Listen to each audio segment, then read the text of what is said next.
नमस्कार दोस्तों, बहुत बहुत स्वागत है आपका हमारे चैनल में। आज दोस्तों हम इस वीडियो में हल करेंगे अनुपात और समानुपात के टाइप 5 प्रकार के प्रश्न। तो चलिए दोस्तों आज का वीडियो स्टार्ट करते हैं। टाइप 5 प्रकार के प्रश्नों को देखते हैं। ठीक है दोस्तों, सबसे पहला प्रश्न दिया है यहाँ पर, एक व्यक्ति भोजन, किराए और शिक्षा पर 3:4:5 के अनुपात में धन खर्च करता है। यदि उसके खर्च में क्रमशः मतलब किसमें, पहले भोजन में वृद्धि होगी, उसके बाद किराए में और उसके बाद शिक्षा में। ठीक है, क्रमशः 40% की वृद्धि किसमें, भोजन में, 50% की वृद्धि किसमें, किराए में, और 20% की वृद्धि किसमें, शिक्षा की वृद्धि हो जाती है, तो उसके खर्च का नया अनुपात हमें ज्ञात करना है। ठीक है दोस्तों, तो क्या है, जो जो दिया है हमें वो लिख लेंगे। सबसे पहले क्या है, भोजन दिया है यहाँ पर, तो भोजन लिख लेते हैं। ठीक है, उसके बाद क्या दिया है, किराया दिया है। ठीक है, और उसके बाद शिक्षा दी है। अब ये कितना कितना खर्च कर रहा है, भोजन पे 3 कर रहा है। ठीक है, दिया है हमें कितना, भोजन पर 3 में, किराए पर 4 में 4, और शिक्षा पर कितना, 5। अब दोस्तों यहाँ पर प्रश्न क्या बोल रहा है, यदि उसके खर्च में क्रमशः 40% की वृद्धि किसमें, भोजन में, तो ये 3 जो है ये 100% है। इसमें हम 40% की वृद्धि करेंगे तो कैसे होगी, इसमें हम 140 का गुणा कर देंगे। ठीक है, हमें 140% की वृद्धि करने के लिए हमें गुणित 140%, 3 कितना होगा, 100% होगा। हमें 40% की वृद्धि करनी है तो उसमें हम कितना, 140 का गुणा कर देंगे। ठीक है, उसी प्रकार दोस्तों किराए में कितने, 50% की वृद्धि, तो यहाँ पर गुणा 150%, और शिक्षा में कितने, 20% की, तो गुणा 120%। सिंपल दोस्तों, कुछ नहीं किया, जो प्रश्न में दिया था हमें वही किया हमने। सबसे पहले हमने अनुपात लिख लिया, कितना अनुपात था, भोजन का 3, उसके बाद किराए का 4 और शिक्षा का 5। ठीक है, अब उसमें जितनी जितनी वृद्धि बोल रहा था उतनी उतनी कर दी। अब जो ये 3 था ये 100% था। ठीक है, तो दोस्तों हमें भोजन में 40% की वृद्धि करने के लिए क्या, 140% करना होगा 3 का, अगर हमें 40% की वृद्धि करना है। अब इसको हम हल कर देंगे, 3 गुणित 140, परसेंटेज का निशान है तो बटे में 100। ठीक है, 4 गुणित 150 बटे में 100, परसेंटेज का जहाँ भी निशान हो उसके बटे में आप 100 कर दीजिए। ठीक है, ये 120, ये हो जाएगा 100। ठीक है दोस्तों, यहाँ पर ये काटते हैं, 0 से 0 कट गई, 2 पंचे 10, 2 सत्ते 14। ठीक है, 7 या 21 बटे 5 आ गया जी। यहाँ पर इसको काटते हैं तो 50 से काट देते हैं, 50 तिया और 50 दूनी 100। ठीक है, 2 से काट देंगे, 2 एकम 2, 2 दूनी 4। ठीक है, तो ये कितना आ गया हमारा, 6, 2 3 दूनी 6। ठीक है, इस प्रकार इसको काटते हैं, ये 0 से 0 काट दिया, उसके बाद 2 से काट देते हैं, 2 पंचे 10, 2 6 12, ये 5 से ये 5 कट गया, तो यहाँ पर कितना आ गया, 6।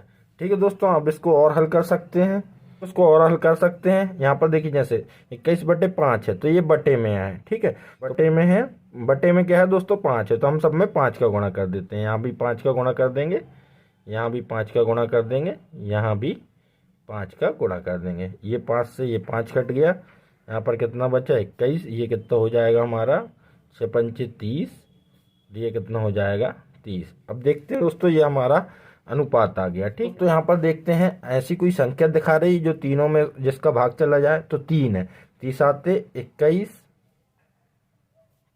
10 में 3 में 10 बार, और ये यहाँ पर ये 10। तो अब देखेंगे दोस्तों, ऐसी और कोई संख्या है जिससे तीनों में भाग चला जाए, तो दोस्तों नहीं है, तो यही हमारा आंसर होगा। ठीक है दोस्तों, यही हमारा आंसर होगा।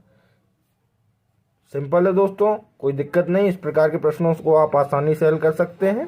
तो दोस्तों सिंपल है, इस प्रकार के प्रश्नों को आप आसानी से हल कर सकते हैं जिसमें अनुपात दिया हो और उसके अनुपात में वृद्धि हो, प्रतिशत में वृद्धि हो या कमी हो। इस प्रकार के प्रश्नों को आप इस तरीके से आसानी से हल कर सकते हैं। ठीक है दोस्तों, ठीक है दोस्तों, क्लियर। अब अगला प्रश्न देखते हैं।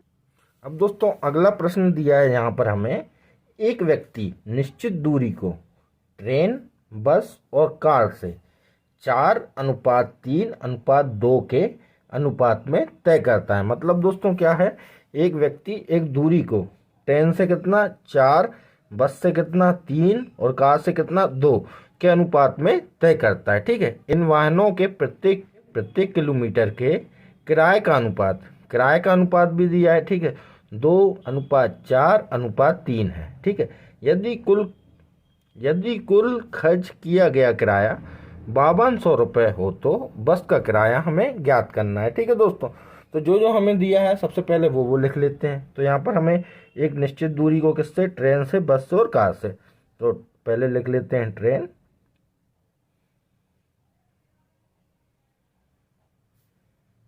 बस और कार। ठीक है, अब उनका अनुपात दिया है कितना हमें, 4, ट्रेन का कितना है 4 है, बस से कितना है 3 है और कार से कितना है 2 है। ठीक है दोस्तों, अब उनका किराए का अनुपात भी दिया है हमें। ठीक है, तो किराए का अनुपात भी हम लिख लेते हैं। किराए का अनुपात कितना दिया है, 2:4:3। अब दोस्तों देखिए यहाँ पर समझने वाली बात है, ट्रेन से आप 4 किलोमीटर जा रहे हैं और 2 रुपये पर किलोमीटर के हिसाब से आपका किराया लग रहा है, तो टोटल किराया कितना हो जाएगा, 8 रुपये। यहाँ पर दोस्तों प्रश्न में दिया है इन वाहनों के प्रत्येक किलोमीटर के किराए का अनुपात। ठीक है, तो यहाँ पर जैसे देखिए दोस्तों, जैसे आपको 4 किलोमीटर जाना है और 2 रुपये प्रति किलोमीटर के हिसाब से आपका किराया लग रहा है ट्रेन में। ठीक है, तो कितना किराया लग जाएगा, टोटल 8 रुपये। ठीक है, यहाँ पर लिख लेते हैं हम खर्च या किराया। टोटल कितना लग गया आपका, 8 रुपये। इसी प्रकार देखिए, बस से आप 3 किलोमीटर जा रहे हैं और किराया कितना है, 4 रुपये पर किलोमीटर। तो इन दोनों का गुणा करना पड़ेगा हमें टोटल किराया निकालने के लिए, तो कितना जाएगा, 12 रुपये। ठीक है, इसी प्रकार कार से आप कितने 2 किलोमीटर जा रहे हैं और पर किलोमीटर कितना रुपये किराया लग रहा है, 3 रुपये। तो इसका टोटल कितना हो जाएगा आपका, 6 रुपये। ये हमें आ गया क्या, खर्च का अनुपात आ गया। ठीक है दोस्तों, सिंपल, कोई दिक्कत नहीं। हमने सबसे पहले दूरियों का अनुपात लिया और उनके पर किलोमीटर के हिसाब से किराए का अनुपात लिया और कुल किराया निकाल लिया हमने। कितना आ गया, कुल किराए का अनुपात कितना आ गया, 8:12:6। ठीक है, अब एक यहाँ पर देखिए कोई संख्या ऐसी दिखा रही जो तीनों में चली जाए, तो 2 दिखा रही दोस्तों मुझे, 2 से तीनों में भाग चला जाएगा, तो ये अनुपात कितना हो जाएगा, 4:6:3।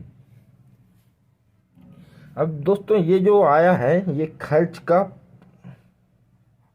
तो दोस्तों ये जो अनुपात आया है ये कुल खर्च का अनुपात आया है। ठीक है, यहाँ पर देखिए जैसे ट्रेन भी आ गई है, बस भी आ गई है और कार भी आ गई है, तो ये जो आया है ये कुल खर्च का अनुपात आया है। अगर हम इसे जोड़ दें तो ये कितना, कुल किराया कितना था, 5200 रुपये, तो इसके बराबर होगा। ठीक है, तो हम इसको जोड़ देते हैं, 4 और 6 10 और 3 13 बराबर कितना होगा, 5200 के।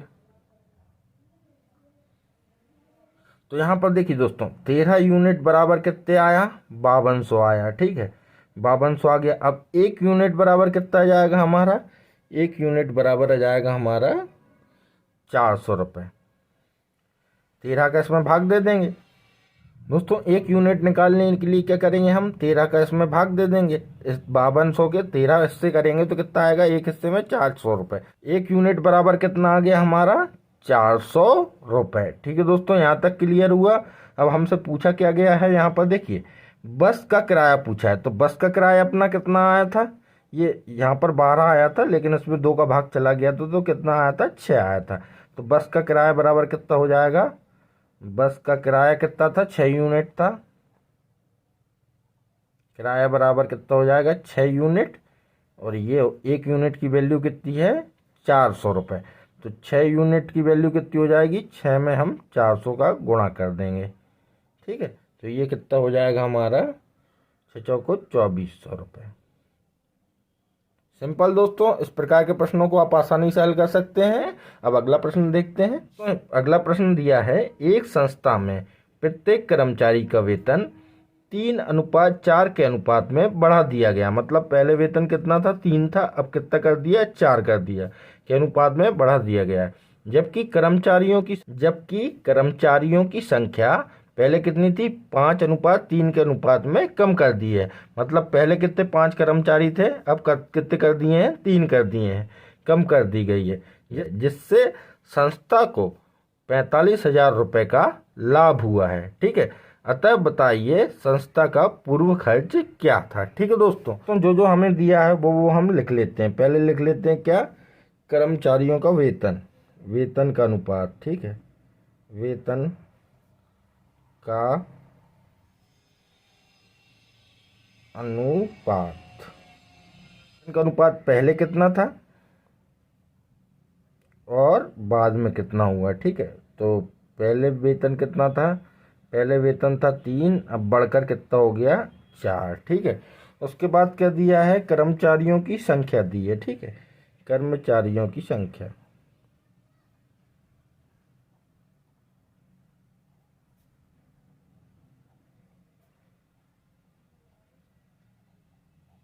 पहले कितनी थी दोस्तों, 5 थी, अब कितनी है, 3 है।